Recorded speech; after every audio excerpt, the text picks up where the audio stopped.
it's funny, in the Bible, we're commanded to have courts of law, and also there's the 10 Commandments. And I remember once I was really trying to figure out, because I was working in politics, and I was like, how do we get to a political state where we're not trying to control each other with the threat of violence, like where you don't want me to do what I want to do, and you're going to lock me in a cage if I, don't follow your will. That's what politics has become and is really. It's like, I was just really disheartened by it, and I was like, how do we change that? And I started thinking like, that you'd have to feel this, you'd have to feel this, you'd have to feel this, and I started deducing kind of like the 10 Commandments, and I stopped, and I was like, oh my God, it's like sounds like the 10 Commandments. It's like, these are things that produce a good world. And if you don't remember that the individual soul is valuable, and that's the source of value, is our positive impact on other sentient beings, and they're just a means to an end, like he said, you do destroy even the point of fighting in the first place. Somebody had said philosophy's main point is to prepare everyone for death. I think that it can help with that, but I don't think that that's the point. I actually think that the best purpose of philosophy is to help us deduce how we should live, not what comes after we die. We don't have control over that. I do think you can deduce the likely scenario, but like, it's still beyond your control. But philosophy is not just about like preparing you for death. It's about helping us understand how we should live. If it's not that, then it's pointless.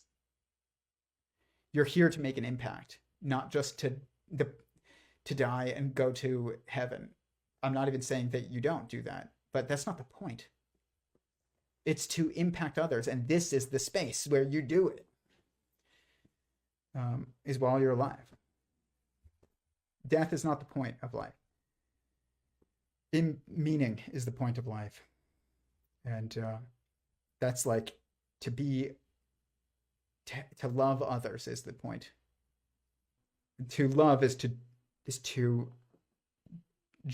act generatively and generously and kindly and goodly on another someone. That's the point. Like, add to the generativity. You can't really love something. That's why it ends up being fruitless to like love cars and money and big houses and stuff. It ends up being meaningless. And even I say I love this car. You don't really love it. You like it, but you love someone. And this is a perversion of the term love that we have today, and I've talked about why that's probably the case. But it used to mean like to love. It was like an action that you took.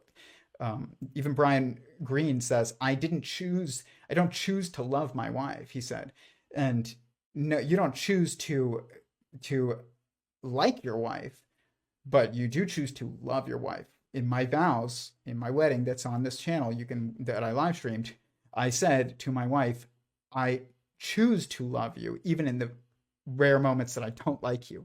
And this is a much truer understanding of the term love. Otherwise, why use the term love? Why can't you just say like? We use the term love to mean I like it a lot. But why not just say I really like it?